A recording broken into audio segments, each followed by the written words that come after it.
Les dimensions fantastiques. Une anthologie préparée par Barbara Sadoul. George Sand, L'orgue du Titan.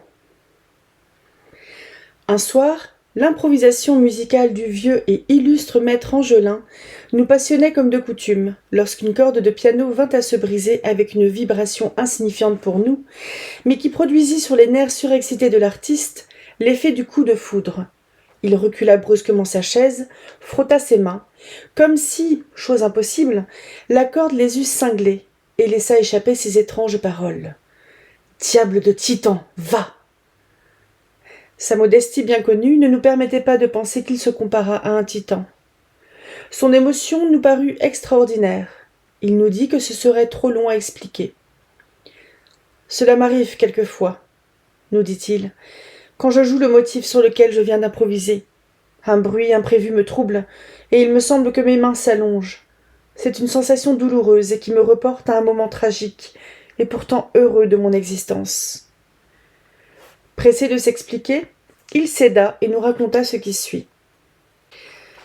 Vous savez que je suis de l'Auvergne, né dans une très pauvre condition, et que je n'ai pas connu mes parents. Je fus élevé par la charité publique et recueilli par monsieur Jean Ciré, que l'on appelait par abréviation Maître Jean, professeur de musique et organiste de la cathédrale de Clermont. J'étais son élève, en qualité d'enfant de chœur. En outre, il prétendait m'enseigner le solfège et le clavecin. C'était un homme terriblement bizarre que Maître Jean, un véritable type de musicien classique, avec toutes les excentricités que l'on nous attribue, que quelques-uns de nous affectent encore, et qui, chez lui, était parfaitement naïve, par conséquent, redoutable. Il n'était pas sans talent, bien que ce talent fût très au-dessous de l'importance qu'il lui attribuait. Il était bon musicien, avait des leçons en ville et m'en donnait à moi-même à ses moments perdus, car j'étais plutôt son domestique que son élève, et je faisais mugir les soufflets de l'orgue plus souvent que je n'en essayais les touches. Ce délaissement ne m'empêchait pas d'aimer la musique et d'en rêver sans cesse. À tous autres égards, j'étais un véritable idiot, comme vous allez voir. Nous allions quelquefois à la campagne, soit pour rendre visite à des amis du maître, soit pour réparer les épinettes et clavecins de sa clientèle. Car en ce temps-là, je vous parle du commencement du siècle, il y avait fort peu de pianos dans nos provinces, et le professeur organiste ne dédaignait pas les petits profits du luthier et de l'accordeur. Un jour, maître Jean me dit « Petit, vous vous lèverez demain avec le jour. Vous ferez manger l'avoine à Bibi, vous lui mettrez la selle et le porte-manteau, et vous viendrez avec moi. Emportez vos souliers neufs et votre habit vert billard. Nous allons passer 2 jours de vacances chez mon frère, le curé de Chanturgue. »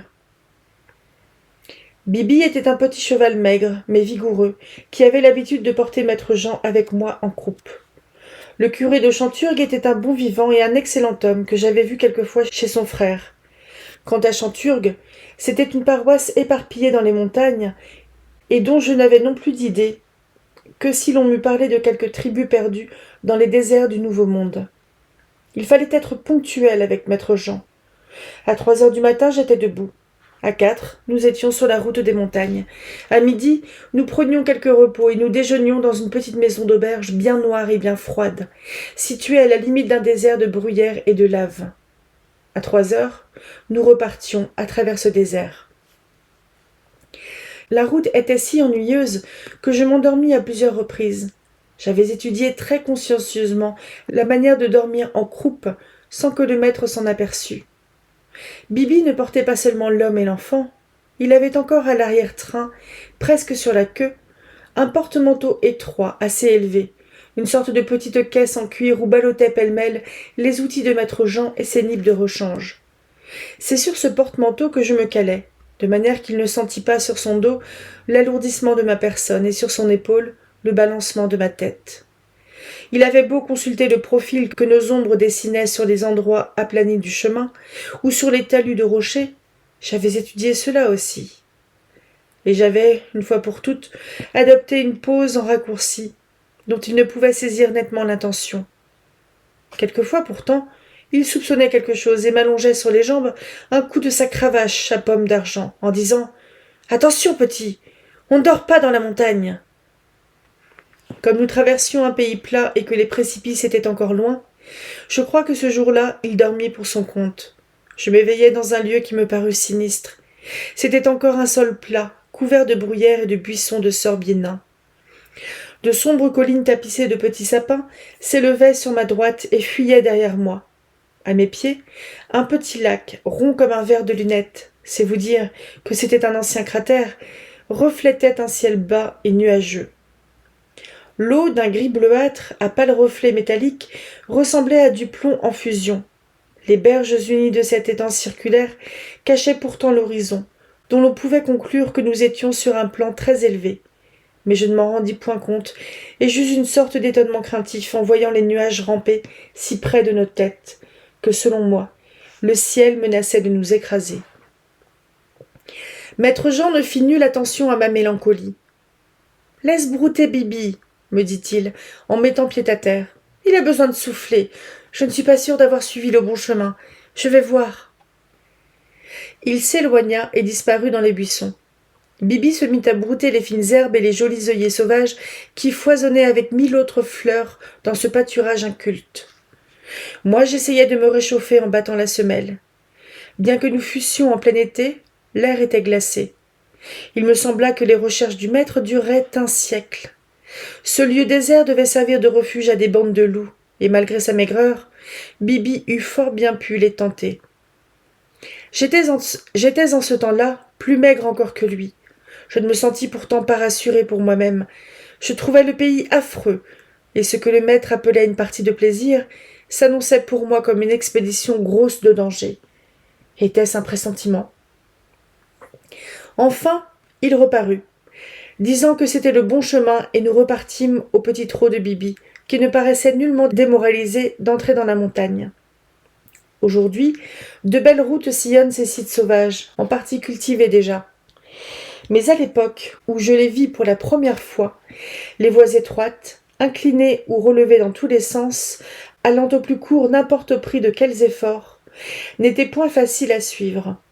Elles n'étaient empierrées que par les écroulements fortuits des montagnes, et quand elles traversaient ces plaines disposées en terrasses, il arrivait que l'herbe recouvrait fréquemment les traces des petites roues de chariot et des pieds non ferrés des chevaux qui les traînaient. Quand nous eûmes descendu jusqu'aux rives déchirées d'un torrent d'hiver, à sec pendant l'été, nous remontâmes rapidement, et en tournant le massif exposé au nord, nous nous retrouvâmes vers le midi dans un air pur et brillant. Le soleil sur son déclin enveloppait le paysage d'une splendeur extraordinaire, et ce paysage était une des plus belles choses que j'ai vues de ma vie. Le chemin tournant, tout bordé d'un buisson épais d'épilobes roses, dominait un plan ravivé, au flanc duquel surgissaient 2 puissantes roches de basalte d'aspect monumental, portant à leur cime des aspérités volcaniques qu'on eût pu prendre pour des mines de forteresses. J'avais déjà vu les combinaisons prismatiques du basalte dans mes promenades autour de Clermont, mais jamais avec cette régularité et dans cette proportion. Ce que l'une de ces roches avait d'ailleurs de particulier, c'est que les prismes étaient contournés en spirale et semblaient être l'ouvrage à la fois grandiose et coquet d'une race d'hommes gigantesques. Ces 2 roches paraissaient, d'où nous étions, fort voisines l'une de l'autre, mais en réalité, elles étaient séparées par un ravin à pic au fond duquel coulait une rivière. Telle qu'elle se présentait, elle servait de repoussoir à une gracieuse perspective de montagne marbrée de prairies vertes comme l'émeraude, et coupée de ressauts charmants formés de lignes rocheuses et de forêts. Dans tous les endroits adoucis, on saisissait au loin les chalets et les troupeaux de vaches, brillantes comme des fauves étincelles au reflet du couchant. Puis, au bout de cette perspective, par-dessus l'abîme des vallées profondes noyées dans la lumière, l'horizon se relevait en dentelure bleue, et les monts dômes profilaient dans le ciel les pyramides tronquées, leurs ballons arrondis ou leurs masses isolées, droites comme des tours. La chaîne des montagnes où nous entrions avait des formes bien différentes, plus sauvages et pourtant plus suaves. Les bois de hêtres jetés en pente rapide, avec leurs 1000 cascatelles au frais murmure, les ravins à pic tout tapissés de plantes grimpantes, les grottes où le suintement des sources entretenait le revêtement épais des mousses veloutées, les gorges étroites brusquement fermées à la vue par leurs coudes multipliés, tout cela était bien plus alpestre et plus mystérieux que les lignes froides et nues des volcans de date plus récente. Depuis ce jour, j'ai revu l'entrée solennelle que les deux roches basaltiques, placées à la limite du désert, font à la chaîne du mont d'Or, et j'ai pu me rendre compte du vague éblouissement que j'en reçus quand je les vis pour la première fois. Personne ne m'avait encore appris en quoi consiste le beau dans la nature. Je le sentis pour ainsi dire physiquement, et comme j'avais mis pied à terre pour faciliter la montée au petit cheval, je restais immobile, oubliant de suivre le cavalier. « Eh bien, eh bien !» me cria maître Jean. « Que faites-vous là-bas, imbécile ?» Je me hâtais de le rejoindre et de lui demander le nom de l'endroit si drôle où nous étions. « Apprenez, drôle vous-même, répondit-il, que cet endroit est un des plus extraordinaires et des plus effrayants que vous ne verrez jamais. Il n'y a pas de nom que je sache, mais les deux pointes que vous voyez là, c'est la roche Sanadoire et la roche Tuilière. Allons, remontez, et faites attention à vous. » Nous avions tourné les roches, et devant nous s'ouvrait l'abîme vertigineux qui les sépare. De cela, je ne fus point effrayé. J'avais gravi assez souvent les pyramides escarpées des monts Dômes pour ne pas connaître l'éblouissement de l'espace. Maître Jean, qui n'était pas né dans la montagne et qui n'était venu en Auvergne qu'à l'âge d'homme, était moins aguerri que moi. Je commençais ce jour-là à faire quelques réflexions sur les puissants accidents de la nature au milieu desquels j'avais grandi, sans m'en étonner. Et au bout d'un instant de silence, me retournant vers la roche Sanadoire, je demandai à mon maître qu'est-ce qui avait fait ces choses-là. « C'est Dieu qui a fait toutes choses, répondit-il. Vous le savez bien. Je sais, mais pourquoi a-t-il fait des endroits qu'on dirait tout cassés, comme s'il avait voulu les défaire après les avoir faits? La question était fort embarrassante pour maître Jean, qui n'avait aucune notion des lois naturelles de la géologie et qui, comme la plupart des gens de ce temps-là, mettait encore en doute l'origine volcanique de l'Auvergne. Cependant, il ne lui convenait pas d'avouer son ignorance, car il avait la prétention d'être instruit et beau parleur. Il tourna donc la difficulté en se jetant dans la mythologie, et me répondit emphatiquement. « Ce que vous voyez là, c'est l'effort que firent les titans pour escalader le ciel. »« Les titans ? Qu'est-ce que c'est que cela ?» m'écriai-je, voyant qu'il était en humeur de déclamer. « C'étaient, répondit-il, des géants effroyables qui prétendaient détrôner Jupiter et qui entassèrent roche sur roche, mont sur mont, pour arriver jusqu'à lui. Mais il les foudroya, et ces montagnes brisées, ces autres éventrées, ces abîmes, tout cela, c'est l'effet de la grande bataille. »« Est-ce qu'ils sont tous morts ?» demandai-je. « Qui ça ? Les titans ? » ?»« Oui. Est-ce qu'il y en a encore ?» Maître Jean ne put s'empêcher de rire de ma simplicité, et voulant s'en amuser, il répondit. « Certainement, il en est resté quelques-uns. »« Bien méchants ? Terribles ! Est-ce que nous en verrons dans ces montagnes-ci ? Cela se pourrait bien. Est-ce qu'ils pourraient nous faire du mal ? Peut-être. Mais si tu en rencontres, tu te dépêcheras d'ôter ton chapeau et de saluer bien bas. »« Qu'à cela ne tienne, répondis-je gaiement. Maître Jean crut que j'avais compris son ironie et songea à autre chose. Quant à moi, je n'étais point rassuré, et comme la nuit commençait à se faire, je jetai des regards méfiants sur toute roche ou sur tout gros arbre d'apparence suspecte, jusqu'à ce que, me trouvant tout près, je pusse m'assurer qu'il n'y avait pas là forme humaine. Si vous me demandiez où est située la paroisse de Chanturgue, je serais bien empêché de vous le dire. Je n'y suis jamais retourné depuis, et je l'ai en vain cherché sur les cartes et dans les itinéraires. Comme j'étais impatient d'arriver, la peur me gagnant de plus en plus, il me sembla que c'était fort loin de la roche Sanadoire. En réalité, c'était fort près, car il ne faisait pas nuit noire quand nous y arrivâmes. Nous y avions fait beaucoup de détours en côtoyant les méandres du torrent. Selon toute probabilité, nous avions passé derrière les montagnes que j'avais vues de la roche Sanadoire, et nous étions de nouveau à l'exposition du Midi, puisqu'à plusieurs centaines de mètres au-dessous de nous croissaient quelques maigres vignes. Je me rappelle très bien l'église et le presbytère avec les 3 maisons qui composaient le village. C'était au sommet d'une colline adoucie que des montagnes plus hautes abritaient du vent. Le chemin raboteux était très large et suivait avec une sage lenteur les mouvements de la colline. Il était bien battu, car la paroisse, composée d'habitations éparses et lointaines, comptait environ 300 habitants que l'on voyait arriver tous les dimanches en famille sur leurs chars à 4 roues, étroits et longs comme des pirogues et traînés par des vaches. Excepté ce jour-là, on pouvait se croire dans le désert. Les maisons qui eussent pu être en vue se trouvaient cachées sous l'épaisseur des arbres au fond des ravins, et celles des bergers, situées en haut, étaient abritées dans les plis des grosses roches. Malgré son isolement et la sobriété de son ordinaire, le curé de Chanturgue était gros, gras et fleuri, comme les plus beaux chanoines d'une cathédrale. Il avait le caractère aimable et gai. Il n'avait pas été trop tourmenté par la Révolution. Ses paroissiens l'aimaient parce qu'il était humain, tolérant, et prêchait en langage du pays. Il chérissait son frère Jean, et bon pour tout le monde, il me reçut et me traita comme si j'eusse été son neveu. Le souper fut agréable, et le lendemain s'écoula gaiement. Le pays, ouvert d'un côté sur les vallées, n'était point triste. De l'autre, il était enfoui et sombre, mais les bois de hêtres et de sapins, pleins de fleurs et de fruits sauvages, coupés par des prairies humides d'une fraîcheur délicieuse, n'avaient rien qui me rappelât le site sinistre, le site terrible de la roche Sanadoire.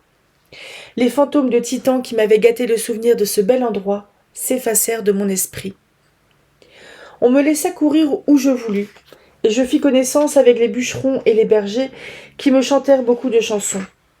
Le curé, qui voulait fêter son frère et qui l'attendait, s'était approvisionné de son mieux, mais lui et moi faisions seuls honneur au festin. Maître Jean avait un médiocre appétit, comme les gens qui boivent sec. Le curé lui servit à discrétion le vin du cru, noir comme de l'encre, âpre au goût, mais vierge de tout alliage malfaisant, et selon lui, incapable de faire mal à l'estomac. Le jour suivant, je pêchais des truites avec le sacristain dans un petit réservoir que formait la rencontre de 2 torrents, et je m'amusais énormément à écouter une mélodie naturelle que l'eau avait trouvée en se glissant dans une pierre creuse. Je la fis remarquer au sacristain, mais il ne l'entendit pas, et crut que je rêvais. Enfin, le 3e jour, on se disposa à la séparation. Maître Jean voulait partir de bonne heure, disant que la route était longue, et l'on se mit à déjeuner avec le projet de manger vite et de boire peu. Mais le curé prolongeait le service, ne pouvant se résoudre à nous laisser partir sans être bien lesté. « Qui vous presse tant ?» disait-il. « Pourvu que vous soyez sortis en plein jour de la montagne, à partir de la descente de la roche Sanadoire, vous rentrez en pays plat, et plus vous approchez de Clermont, meilleure est la route. Avec cela, la lune est au plein, il n'y a pas un nuage au ciel.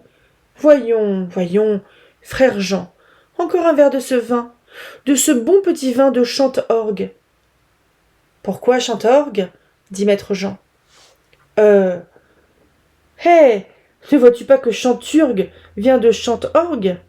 C'est clair comme le jour, et je n'ai pas été long à en découvrir l'étymologie. »« Il y a donc des orgues dans vos vignes ?» demandai-je, avec ma stupidité accoutumée. « Certainement, » répondit le bon curé.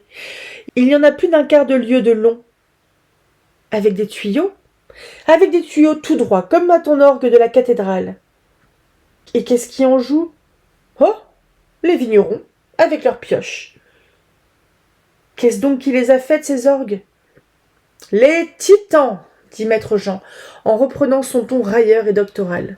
« En effet, c'est bien dit, » reprit le curé, émerveillé du génie de son frère. « On peut dire que c'est l'œuvre des titans. » J'ignorais que l'on donna le nom de jeu d'orgue aux cristallisations du basalte quand elles offrent de la régularité.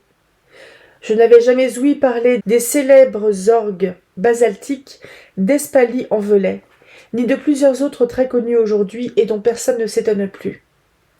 Je pris au pied de la lettre l'explication de monsieur le curé, et je me félicitais de n'être point descendu à la vigne, car toutes mes terreurs me reprenaient. Le déjeuner se prolongea indéfiniment et devint un dîner, presque un souper. Maître Jean était enchanté de l'étymologie de Chanturgue et ne se laissait pas de répéter Chantorgue. Ah, joli vin, joli nom. On l'a fait pour moi qui touche l'orgue, et agréablement, je m'en flatte. Chante, petit vin, chante dans mon verre, chante aussi dans ma tête. Je te sens gros de fugues et de motets qui couleront de mes doigts comme tu coules de la bouteille. À ta santé, frère. Vive les grandes orgues de Chanturgue. Vive mon petit orgue de la cathédrale, qui tout de même est assez puissant sous ma main qu'il le serait sous celle d'un titan. Ben, je suis un titan aussi, moi. Le génie grandit l'homme, et chaque fois que j'entonne le Gloria in excelsis, j'escalade le ciel. Le bon curé prenait sérieusement son frère pour un grand homme, et il ne le grondait pas de ses accès de vanité délirante. Lui-même fêtait le vin de Chantorgue avec l'attendrissement d'un frère qui reçoit les adieux prolongés de son frère bien-aimé. Si bien que le soleil commençait à baisser quand on m'ordonna d'habiller Bibi. Je ne répondrais pas que j'en fusse bien capable. L'hospitalité avait rempli bien souvent mon verre et la politesse m'avait fait un devoir de ne pas le laisser plein. Heureusement, le sacristain m'aida, et après de longs et tendres embrassements, les deux frères baignés de larmes se quittèrent au bas de la colline. Je montai, en trébuchant, sur l'échine de Bibi. « Est-ce que, par hasard, monsieur serait ivre ?» dit maître Jean, en caressant mes oreilles de sa terrible cravache. Mais il ne me frappa point. Il avait le bras singulièrement mou et les jambes très lourdes, car on eut beaucoup de peine à équilibrer ses étriers, dont l'un se trouvait alternativement plus long que l'autre. Je ne sais point ce qui se passa jusqu'à la nuit. Je crois bien que je ronflais tout haut sans que le maître s'en aperçût. Bibi était si raisonnable que j'étais sans inquiétude. Là où il avait passé une fois, il s'en souvenait toujours. Je m'éveillai en le sentant s'arrêter brusquement, et il me sembla que mon ivresse était tout à fait dissipée. Car je me rendis fort vite compte de la situation. Maître Jean n'avait pas dormi. Ou bien il s'était malheureusement réveillé à temps pour contrarier l'instinct de sa monture. Il l'avait engagé dans un faux chemin. Le docile Bibi avait obéi sans résistance, mais voilà qu'il sentait le terrain manquer devant lui et qu'il se rejetait en arrière pour ne pas se précipiter avec nous dans l'abîme. Je fus vite sur mes pieds, et je vis au-dessus de nous, à droite, la roche Sanadoire toute bleue au reflet de la lune, avec son jeu d'orgue contourné et sa couronne dentelée. Sa sœur jumelle, la roche Tuilière, était à gauche, de l'autre côté du ravin, l'abîme entre deux. Et nous, au lieu de suivre le chemin d'en haut, nous avions pris le sentier à mi-côte. « Descendez! Descendez !» criai-je au professeur de musique. « Vous ne pouvez point passer là! C'est un sentier pour les chèvres !»« Allons donc, poltron !» répondit-il d'une voix forte. « Bibi n'est-il point une chèvre ?»« Non, non, maître, c'est un cheval. Ne rêvez pas, il ne peut pas, et il ne veut pas. » Et d'un violent effort, je retirai Bibi du danger, mais non sans l'abattre un peu plus sur ses jarrets, ce qui força le maître à descendre plus vite qu'il n'eût voulu. Cela le mit dans une grande colère, bien qu'il n'eût aucun mal, et sans tenir compte de l'endroit dangereux où nous nous trouvions, il chercha sa cravache pour m'administrer une de ces corrections qui n'étaient pas toujours anodines. J'avais tout mon sang-froid. Je ramassai la cravache avant lui, et sans respect pour la pomme d'argent, je la jetai dans le ravin. Heureusement pour moi, maître Jean ne s'en aperçut pas. Ses idées succédèrent trop rapidement. « Ah, Bibi ne veut pas, disait-il, et Bibi ne peut pas. Bibi n'est pas une chèvre. Eh bien moi, je suis une gazelle. » Et en parlant ainsi, il se prit à courir devant lui, se dirigeant vers le précipice. Malgré l'aversion qu'il m'inspirait dans ses excès de colère, je fus épouvanté et m'élançai sur ses traces. Mais au bout d'un instant, je me tranquillisai. Il n'y avait point là de gazelle. Rien ne ressemblait moins à ce gracieux quadrupède que le professeur à ailes de pigeon, dont la queue, ficelée d'un ruban noir, sautait d'une épaule à l'autre avec une rapidité convulsive lorsqu'il était ému. Son habit gris à longues basques, ses culottes de nankin et ses bottes molles le faisaient plutôt ressembler à un oiseau de nuit. Je le vis bientôt s'agiter au-dessus de moi. Il avait quitté le sentier à pic. Il lui restait assez de raison pour ne pas songer à descendre. Il remontait en gesticulant vers la roche Sanadoire, et bien que le talus fût rapide, il n'était pas dangereux. Je pris Bibi par la bride et l'aidai à virer de bord, ce qui n'était pas facile. Puis je remontai avec lui le sentier pour regagner la route. Je comptais y retrouver maître Jean, qui avait pris cette direction. Je ne l'y trouvai pas. Et laissant le fidèle Bibi sur sa bonne foi, je redescendis à pied en droite ligne jusqu'à la roche Sanadoire. La lune éclairait vivement. J'y voyais comme en plein jour. Je ne fus donc pas longtemps sans découvrir maître Jean assis sur un débris, les jambes pendantes et reprenant haleine. « Ah, c'est toi, petit malheureux !» me dit-il. « Qu'as-tu fait de mon pauvre cheval ?»« Il est là, maître, il vous attend, » dis-je. « Quoi ? Tu l'as sauvé ? Fort bien, mon garçon. Mais comment as-tu fait pour te sauver toi-même ? Quelle effroyable chute, hein ? Mais, monsieur le professeur, nous n'avons pas fait de chute. Pas de chute. L'idiot ne s'en est pas aperçu. C'est ce que c'est que le vin. Le vin. Oh, vin. Vin de Chanturgue. Vin de Chantorgue. Beau petit vin musical. J'en boirai bien encore un verre. Apporte, petit. Viens, Sadou, sacristain. Frère, à ta santé. À la santé des titans. À la santé du diable. J'étais un bon croyant. Les paroles du maître me firent frémir. « Ne dites pas cela, maître, m'écriai-je. Revenez à vous. Voyez où vous êtes. Où je suis, reprit-il, en promenant autour de lui ses yeux agrandis, d'où jaillissaient les éclairs du délire. Où je suis. Où dis-tu que je suis? Au fond du torrent. Je ne vois pas le moindre poisson. Vous êtes au pied de cette grande roche Sanadoire qui surplombe de tous les côtés. Il pleut des pierres ici, voyez, la terre en est couverte. N'y restons pas, maître, c'est un vilain endroit. Roche Sanadoire, reprit le maître, en cherchant à soulever sur son front son chapeau qu'il avait sous le bras. Roche Sonatoire, oui, c'est là ton vrai nom. Je te salue entre toutes les roches. Tu es le plus beau jeu d'orgue de la création. Tes tuyaux contournés doivent rendre des sons étranges, et la main d'un titan peut seule te faire chanter. Mais ne suis-je pas un titan, moi? Oui, j'en suis un. Et si un autre géant me dispute le droit de faire ici de la musique, qu'il se montre. Ah ah, oui-da. Ma cravache, petit. Où est ma cravache? Quoi donc, maître? Lui répondis-je, épouvanté. Qu'en voulez-vous faire? Est-ce que vous voyez? Oui, je vois, je le vois, le brigand, le monstre. Ne le vois-tu pas aussi? Non? Où donc? Eh, parbleu, là-haut, assis sur la dernière pointe de la fameuse roche Sonatoire, comme tu dis. Je ne disais rien, et ne voyais rien qu'une grosse pierre jaunâtre, rongée par une mousse desséchée. Mais l'hallucination est contagieuse, et celle du professeur me gagna d'autant mieux que j'avais peur de voir ce qu'il voyait. Oui, oui, lui dis-je, au bout d'un instant d'angoisse inexprimable. Je le vois. Il ne bouge pas. Il dort. Allons-nous-en. Attendez. Non, non. Ne bougeons pas et taisons-nous. Je le vois à présent qui remue.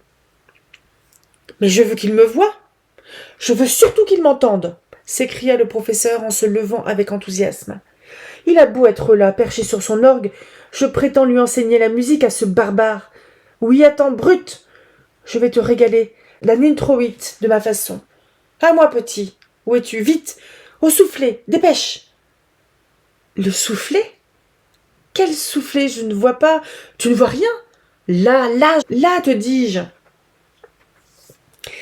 Et il me montrait une grosse tige d'arbrisseau qui sortait de la roche un peu au-dessus des tuyaux, c'est-à-dire des prismes du basalte. On sait que ces colonnettes de pierre sont souvent fendues et comme craquelées de distance en distance, et qu'elles se détachent avec une grande facilité si elles reposent sur une base friable qui vienne à leur manquer.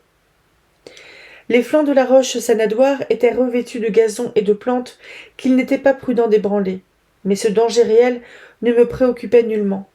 J'étais tout entier au péril imaginaire d'éveiller et d'irriter le titan. Je refusai net d'obéir. Le maître s'emporta, et me prenant au collet avec une force vraiment surhumaine, il me plaça devant une pierre naturellement taillée en tablette, qu'il lui plaisait d'appeler le clavier de l'orgue. « Joue mon introïte !» me cria-t-il aux oreilles. Joue-le, tu le sais. Moi je vais souffler, puisque tu n'en as pas le courage. Et il s'élança, gravit la base herbue de la roche et se hissa jusqu'à l'arbrisseau, qu'il se mit à balancer de haut en bas, comme si c'eût été le manche d'un soufflet, en me criant « Allons, commence, et ne nous trompons pas. Allegro, mille tonnerres, allegro, risoluto. Et toi, orgue, chante, chante, orgue, chante, urgue. »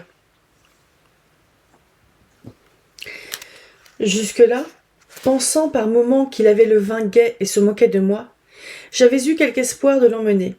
Mais le voyant souffler son orgue imaginaire avec une ardente conviction, je perdis tout à fait l'esprit. J'entrai dans son rêve que le vin de Chanturgue, largement fêté, rendait peut-être essentiellement musical. La peur fit place à je ne sais quelle imprudente curiosité, comme on l'a dans les songes. J'étendis mes mains sur le prétendu clavier, et je remuai les doigts. Mais alors quelque chose de vraiment extraordinaire se passa en moi. Je vis mes mains grossir, grandir et prendre des proportions colossales. Cette transformation rapide ne se fit pas sans me causer une souffrance telle que je ne l'oublierai de ma vie. Et à mesure que mes mains devenaient celles d'un titan, le chant de l'orgue que je croyais entendre acquérait une puissance effroyable. Maître Jean croyait l'entendre aussi, car il me criait « Ce n'est pas ligne trop vite. Qu'est-ce que c'est? Je ne sais pas ce que c'est, mais ce doit être de moi. C'est sublime. » Ce n'est pas de vous, lui répondis-je, car nos voix devenues titanesques couvraient les tonnerres de l'instrument fantastique. Non, ce n'est pas de vous, c'est de moi. Et je continuais à développer le motif étrange, sublime ou stupide, qui surgissait dans mon cerveau. Maître Jean soufflait toujours avec fureur, et je jouais toujours avec transport. L'orgue rugissait, le titan ne bougeait pas. J'étais ivre d'orgueil et de joie. Je me croyais à l'orgue de la cathédrale de Clermont, charmant une foule enthousiaste, lorsqu'un bruit sec et strident comme celui d'une vitre brisée m'arrêta net. Un fracas épouvantable, et qui n'avait plus rien de musical, se produisit au-dessus de moi. Il me sembla que la roche sanadoire oscillait sur sa base. Le clavier reculait, et le sol se dérobait sous mes pieds. Je tombais à la renverse et je roulais au milieu d'une pluie de pierres. Les basaltes s'écroulaient. Maître Jean, lancé avec l'arbuste qu'il avait déraciné, disparaissait sous les débris. Nous étions foudroyés. Ne me demandez pas ce que je pensais et ce que je fis pendant les 2 ou 3 heures qui suivirent. J'étais fort blessé à la tête et mon sang m'aveuglait. Il me semblait avoir les jambes écrasées et les reins brisés. Pourtant, je n'avais rien de grave, puisque, après m'être traîné sur les mains et les genoux, je me trouvais insensiblement debout et marchant devant moi.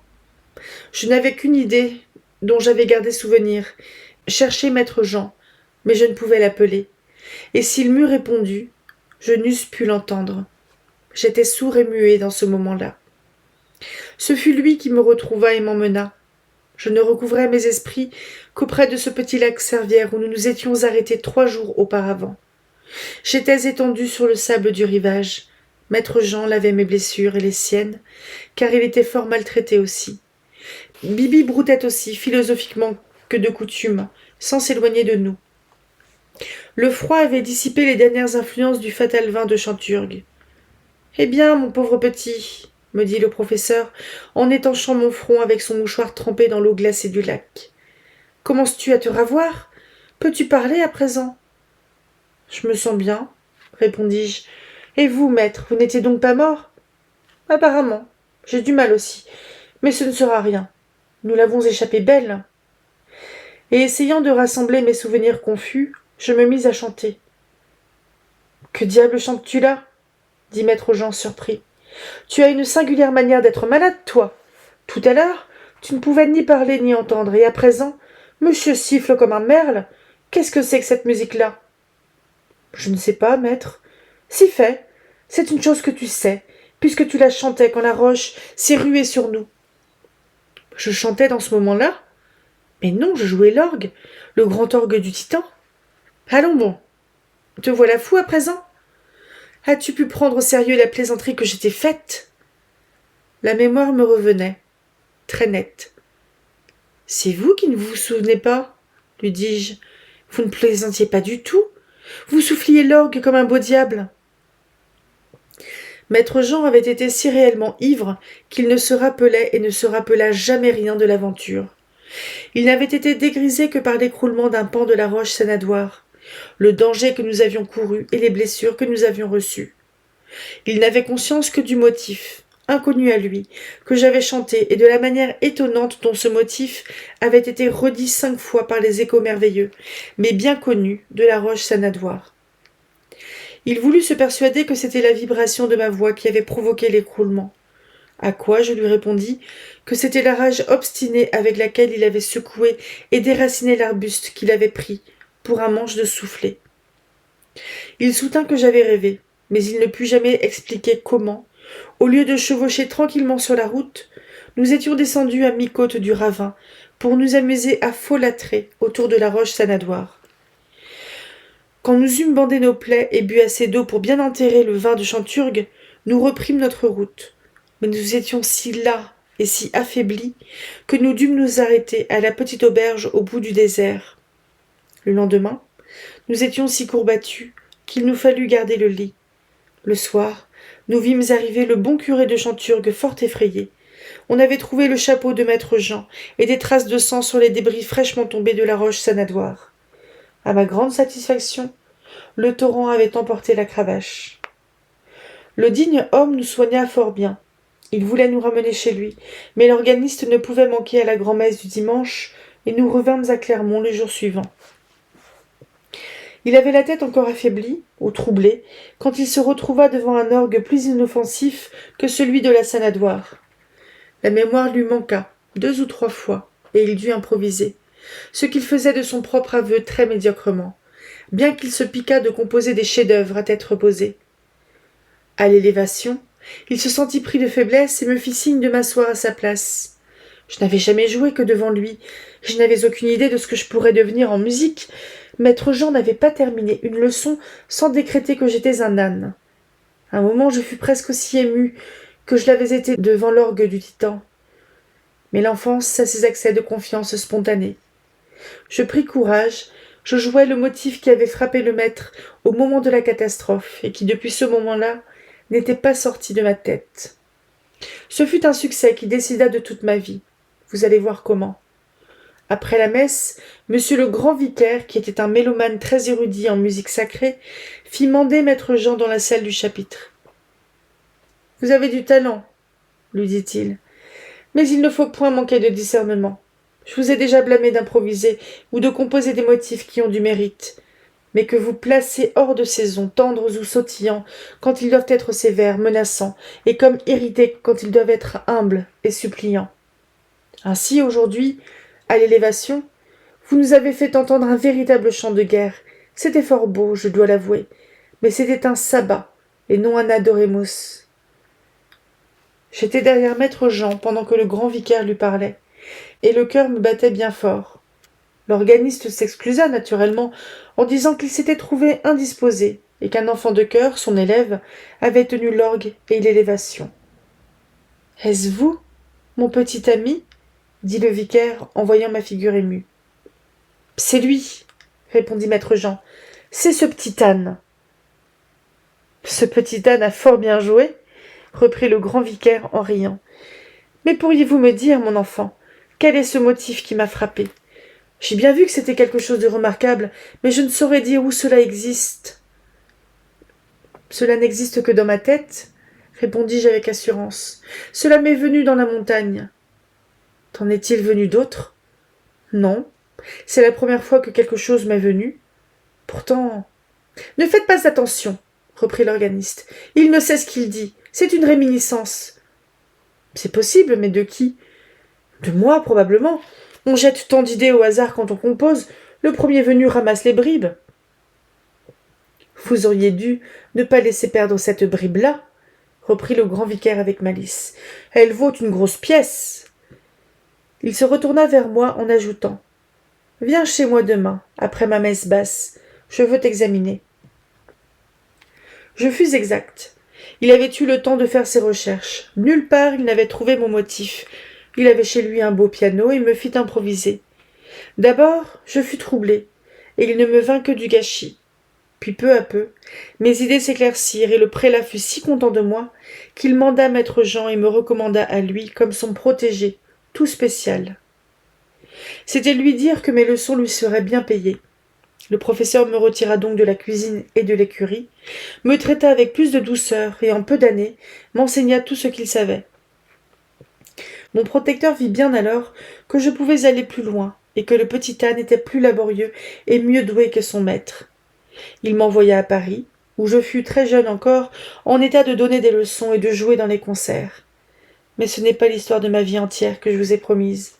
Ce serait trop long. Et vous savez maintenant ce que vous vouliez savoir. Comment une grande frayeur, à la suite d'un excès d'ivresse, développa en moi une faculté refoulée par la rudesse et le dédain du maître qui eût dû la développer. Je n'en bénis pas moins son souvenir. Sans sa vanité et son ivrognerie, qui exposèrent ma raison et ma vie à la roche sanadoire, ce qui couvait en moi n'en fut peut-être jamais sorti. Cette folle aventure qui m'a fait éclore m'a pourtant laissé une susceptibilité nerveuse qui est une souffrance. Parfois, en improvisant, j'imagine entendre l'écroulement du roc sur ma tête et sentir mes mains grossir, comme celles du Moïse de Michel-Ange. Cela ne dure qu'un instant, mais cela ne s'est point guéri entièrement, et vous voyez que l'âge ne m'en a pas débarrassé.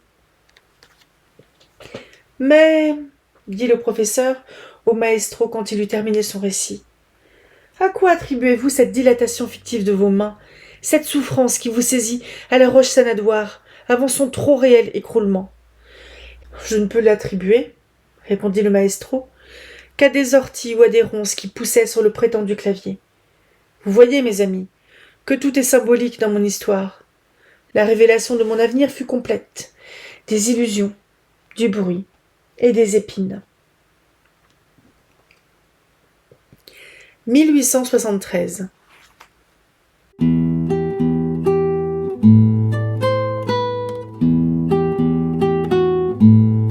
Bonjour et bienvenue à la ressourcerie de l'écrivain. On se retrouve pour un nouveau vlog lecture sur les dimensions fantastiques avec une seule nouvelle de George Sand qui s'appelait, si je ne me trompe pas, L'orgue du Titan. C'est bien ça. Donc vu la longueur de la nouvelle, j'ai préféré juste lire celle-là. Et la prochaine fois, il va y avoir 3 nouvelles et probablement 2 ou 3 autres la fois suivante. Parce que il me semble bien que il y a des nouvelles que j'ai écartées parce qu'elles ne sont pas libres de droit. Et il y avait La Danse des Morts de Gérard de Nerval, je vais peut-être la lire avec les 2 dernières nouvelles. Donc j'ai un petit chaton qui est tout fatigué dans mes bras. Regardez comme il est trop mignon. Regardez. Oh non, il y a trop la lumière. Bref, j'ai bien aimé cette histoire-là. J'ai trouvé l'histoire intéressante. Ça se passait en Auvergne, j'y suis jamais allée. Ça se passait dans des paysages que je ne connais pas. Paysages de montagne, où il y a des volcans.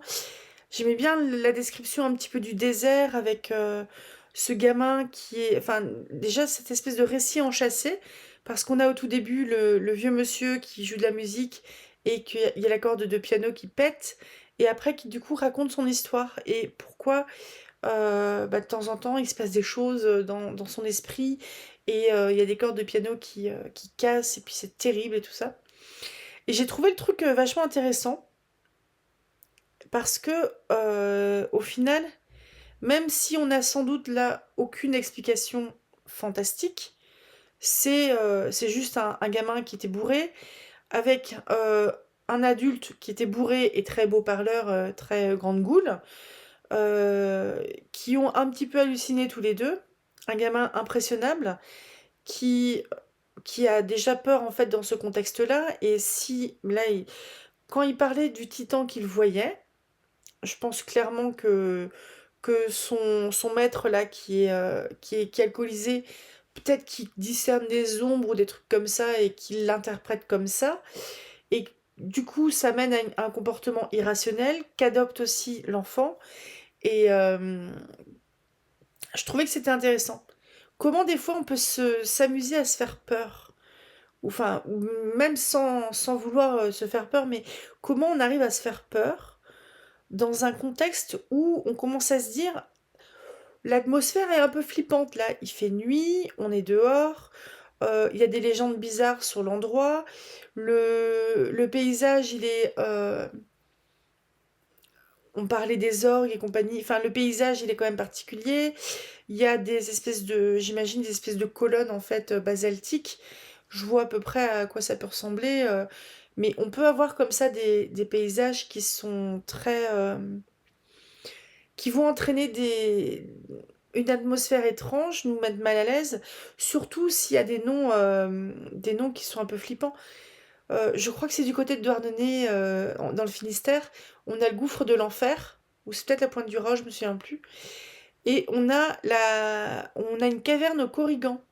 Je sais plus, une grotte au Corrigan. Les Corrigans, ce sont des petits lutins.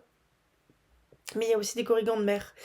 Les Corrigans, c'est des petits lutins bretons qui dansent en fait, qui dansent ensemble en se tenant par le petit doigt et ça fait des cercles de fées en gros.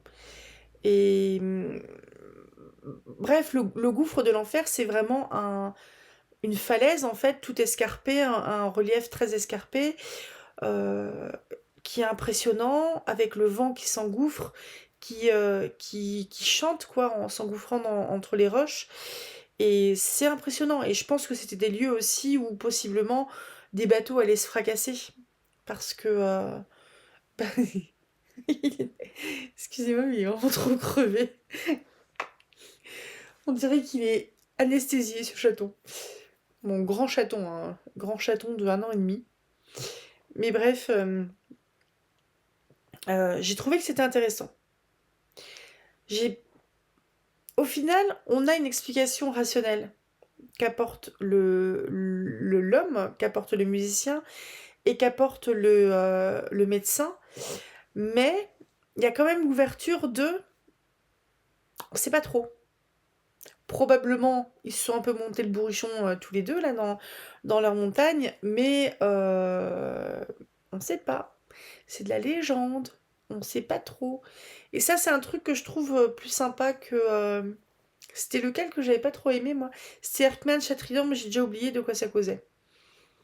Où on était sur vraiment une explication qui n'était pas fantastique. Mais c'est le propre du genre, hein, c'est le propre du sous-genre de laisser le doute en fait, et qu'il y ait une explication qui soit rationnelle, ou une explication qui soit peut-être surnaturelle, ou la porte ouverte à l'interprétation du lecteur. Et là, bah, du coup, je trouvais que c'était cool. Et je vous avouerai aussi que le fait d'aller un petit peu mettre le nez comme ça dans ces anthologies-là, c'est une manière aussi pour moi de tester des auteurs que je ne connaissais pas. George Sand, je pense que je l'ai déjà lu quand j'étais gamine. Je crois que c'est elle qui a fait La Petite Fadette. J'ai le souvenir que je l'avais lu quand j'étais au collège. Et je crois bien que le prof de français avait dit c'est un peu facile à lire ça quand même, t'aurais pu trouver plus compliqué. J'avais bien aimé. Je me souviens plus du tout de quoi ça cause, mais j'avais bien aimé. Et peut-être que j'y retournerai vers George Sand. Je vais regarder un petit peu ce qu'elle a fait d'autre, parce que j'aimerais bien aussi de temps en temps lire des livres ou des histoires qui sont écrites par des femmes. Euh, Peut-être encore plus particulièrement, je vais essayer de trouver en fait des femmes qui sont pas trop connues, qui sont pas George Sand ou Jane Austen ou les sœurs Brontë. Donc à voir, peut-être. Enfin, oui, enfin des femmes un peu moins connues. Je pensais notamment à Emma Orsi, mais elle n'est pas tout à fait libre de droit encore, mais il faut que je vérifie en fait si. Je crois qu'elle est, ouais, elle est pas libre de droit. Et elle est anglaise. Mais ouais, peut-être voir d'autres littératures aussi. Mais donc je trouve que c'est intéressant. Et je pense que ces anthologies-là de la dimension fantastique, j'avais envie de les lire depuis super longtemps. Donc voilà. Mission presque accomplie. Parce que là, j'ai pas tout à fait lu encore, mais on est à la page 222 sur la page 3, sur 222 sur 350 à peine. Et il y a un paquet de nouvelles qui ne sont pas libres de droit. Je vais compter pour celles qui restent. Parce que là, il m'en reste 2. Je compte en lire 5. Et il y en a 1, 2, 3, 4, 5, 6. Il y a 5 nouvelles en fait, 6 nouvelles qui sont pas libres de droit où j'ai un doute. Il y a 5 ou 6 nouvelles que je vais lire encore. Le petit chat de Colette, je suis sûre que je l'ai déjà lu.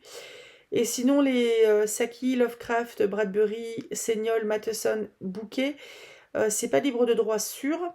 J'ai un doute pour O'Brien, je ne connais pas. Mais ça, c'est donc des nouvelles que je vais lire et que je ferai un retour sur Instagram. Parce que c'est un peu plus sympa. Je ferai pas de vidéo spécifique, je pense, sur ces nouvelles-là, à part si je viens juste de les lire, que je m'en souviens.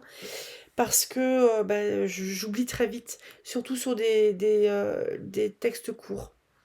Donc voilà. Je vous souhaite un très bon samedi. À demain pour la suite de Shirley de Charlotte Brontë. On va s'approcher gentiment des 2/3 parce qu'on va pas tarder à finir la première partie. Je sais pas encore ce que je fais comme vidéo mercredi prochain, mais on verra. Donc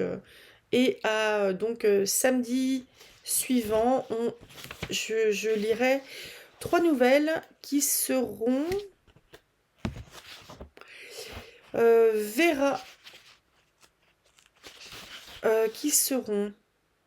Vera de Villiers de l'Isle Adam, La chevelure de Guy de Maupassant et Frites Flac de Jules Verne. Donc il y a des nouvelles qui font 10 pages, 8 pages, 8 pages, un truc comme ça. Bon, c'est un découpage que j'ai fait comme ça à la louche. On verra si j'ajuste un petit peu, si c'est un peu trop long par exemple. Très bon samedi à vous, à tout bientôt. Passez une très bonne journée. Lisez tout plein et rêvez tout grand. Salut!